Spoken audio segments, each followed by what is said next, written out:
Hello and welcome to the channel, or welcome back if you are so inclined. In today's video, we've got another headset death match. We've got the Corsair Virtuoso RGB wireless SE high fidelity gaming headset versus the RAZER BLACKSHARK V2 Pro wireless esports headset. Both fantastically long names, but both come in at the same price, around $150 up to about $175, but right now on Amazon in the UK it is in fact 150 quid, pretty much for both of these. So anyway, let's see which is best. So the mic test round. I guess we'll just jump straight in and go with the Virtuoso. Why not? Now I have said in previous videos just how good this microphone is. Now Corsair do refer to it as a broadcast mic and I kinda get why. It's lovely and bassy, there's a lot of depth to your voice. Now it's unfortunate that there's no software to actually change the mic setup itself, just to give you a bit of freedom in what it is that you want to do with it and how it is that you want it to sound. But yeah, I think this is a very, very good microphone. And this is the mic for the V2 Pro. As you can hear, it's really quite good as well. It's quite solid and bassy, it's got quite a lot to it. It does have a tendency to pop now and again, despite the massive pop filter that's on here. I keep saying pop just to highlight it.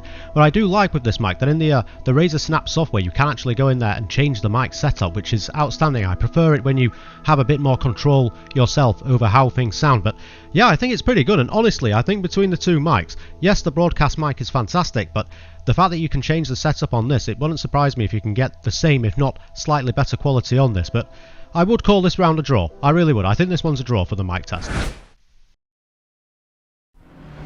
Now I have mentioned in a previous video why it is I like using sim racing as a test for the headset, and it's simple. I'm surrounded by other vehicles that are all making noise just like I am, so I should be able to pinpoint where these other cars are without necessarily using the mirrors. Here we go.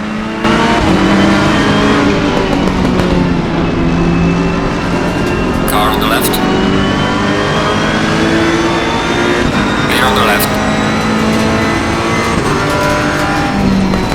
Car on the left. Clear on the left.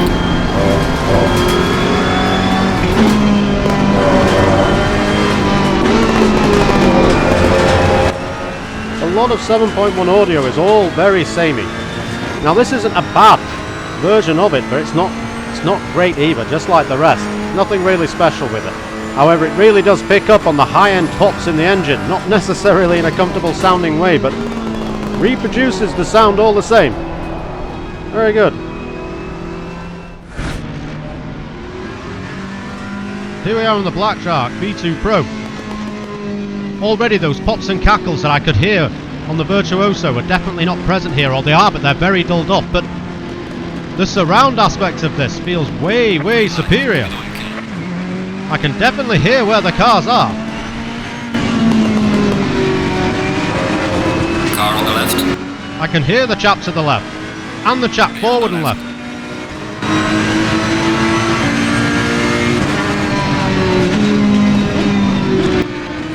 The sound is definitely not as pinpoint and punchy as the Virtuoso, but the surround aspect is far superior, far better. I can definitely pinpoint where people are on this game specifically.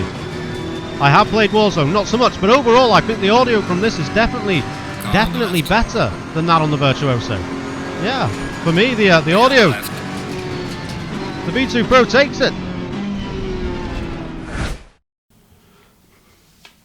So, comfort. One of the shortest rounds usually in these videos. We'll start with the Virtuoso. Now as I mentioned, this is quite a heavy headset, and the ear cups are perfectly circular, which my ears are not that shape. Now, the moment you put them on, you notice that the build quality of the headset and the extendable arms, more importantly, is very good. You can very simply size it to your head. The problem being the circular ear cups. Now I can already feel that the majority of my ear is inside the ear cup fully, and parts of it are already resting against the driver itself. Now because there's no padding on the cover over the top of the driver, I already know, because I've used these obviously, after a few hours the compressive force of the headset does still move slightly in, even though the clamping force is quite, I'd say medium to mild if anything, but it will gradually move in, and it does get more and more uncomfortable. And as you're using the headset at any volume, you can feel them move and vibrate in your ear, and it's not necessarily a nice feeling. Now although the headband itself has remarkably plush cushioning on the inside of this beautiful leatherette, after a while you can start to feel it point load on the centre of your head instead of distributing that weight evenly, which is probably just, again, a side product of the headset being as heavy as it is.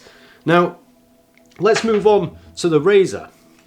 Now, the V2 Pro, unlike this, is remarkably light, so when you do put this on, it's very, very nice. Now again, my ears do sit within the ear cups themselves, even though they are not circular, but there is a slight bit of padding against it, which just makes it feel an awful lot nicer.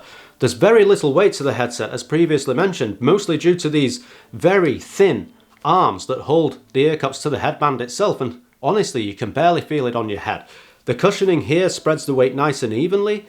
It's just much better. It feels much more comfortable, and after longer sessions I can tell you through experience that this is a much more comfortable headset. But anyway, this definitely takes this round for me, so comfort goes to the V2 Pro. So let's start with the Corsair Virtuoso RGB wireless SE high fidelity gaming headset. Now, I have said multiple times on the channel that this is a very well built headset. It is very robust and feels very, very durable, yet flexible at the same time. So we'll start with the ear cups themselves. Now, they are quite deceptive. They do look like they're deeper than they actually are. They are remarkably plush, I don't want to take away from that, but they're not very deep, and that shallowness does cause a bit of an issue. On the inside, this mesh that's over the driver has zero cushioning or padding in any way, so if your ear does get in, which it will, it's remarkably uncomfortable. But moving away from that, at the back of the ear cup, you've got this milled aluminium sheet with an RGB just behind it. Now, we've got these, well, it's a solid piece of aluminium that makes both of these arms that connect the ear cup to the headband itself, and at the top of there's another piece of solid aluminium for the collar, and there's the same just beneath where the lever starts for the headband, and that houses this extension for the headband itself. Now listen to that. It just sounds expensive. It sounds well built and robust. Now the headband again is a very plush piece of leatherette with great cushioning behind it. It is a very beautiful looking thing, but the whole thing is remarkably heavy. It really is, and that, it feels good when it's heavy. It feels valuable, but for a headset it's not necessarily the best way to go. Now we should also mention this detachable microphone. I'm not a massive advocate for detachable mics, but they do have their function, and Corsair refer to this as a broadcast mic. It's slightly smaller on the non-SE version, and the audio from that is slightly higher pitched and crisper, but this is a wonderful, wonderful microphone that we will get onto during the mic test, I'm sure. And we should mention that you can turn the ear cups also, so if you're just wearing them around your neck, it's remarkably more comfortable than having them just bulging out, which, again, I suppose is a good bit of design. Yeah, it's beautiful. There's no getting away from that. It's a very well-built, robust, all-metal frame headset. Very, very nice Corsair. Great build quality. Now we've got the RAZER. This is also a very, very well-built headset. I should give the full name, I suppose. It's the RAZER BLACKSHARK V2 Pro wireless eSports headset. So we'll start with the mic of this. Now this, again, is a detachable mic, and again, it is massive. I'll take the pop filter off, but still, look at the size of this thing. Absolutely huge. I kind of like it. It kind of gives, again, a sense of expense, I suppose. It gives you that feeling. Now, unlike the Virtuoso, this is a more plasticky build. However, it feels very solid. For the arms, instead of having a massive single piece of aluminium, you've got these kind of spindly arms that hold the ear cup to the headband itself, and you adjust the size on the actual arm itself. You don't pull it away from the headset, and it is very light, but it is very strong. At first I thought these were going to be a bit weak when I did the review, but they're really not. They're very, very strong. They're very strong, and I kind of like the loose cable, although that does apply risk. It is a nice looking design feature, so I kind of like it. And I'd be remiss if I didn't mention this, the massive knob on the side of the headset itself. Now, the ear cups on these, again, they're not very, very deep, but at least they're not circular. They are some kind of shape to the human ear, but again, not very deep. But on the inside, you do have padding. It's very comfy. Well, not very comfy. If your ears get in there, you still feel it, but it's not quite as pinchy as it is on the Virtuoso itself. And the material is different, so whereas this is using leatherette, which does sadly accumulate a bit of sweat and heat around your head after longer sessions, these are using sort of a material. It seems like an airflow style material. I've not read the marketing blurb on the box because honestly I don't care. It's just a nice soft material. The headband itself is very strong, and it is steel on the inside, or at least some kind of metal. You can feel that beneath the band itself, but the material underneath and the padding that's in there is remarkably comfortable. And like I said earlier, the design of these is such that the headset itself is remarkably light, and that makes for a remarkably comfortable headset. It's very nice, but what you can't do is you can't turn the ear cups, so if you're putting them around your neck you feel like you're sort of propped up. So yeah, there we go. Should also mention they're both wireless. The range is very, very similar. Yada yada, all of that jazz.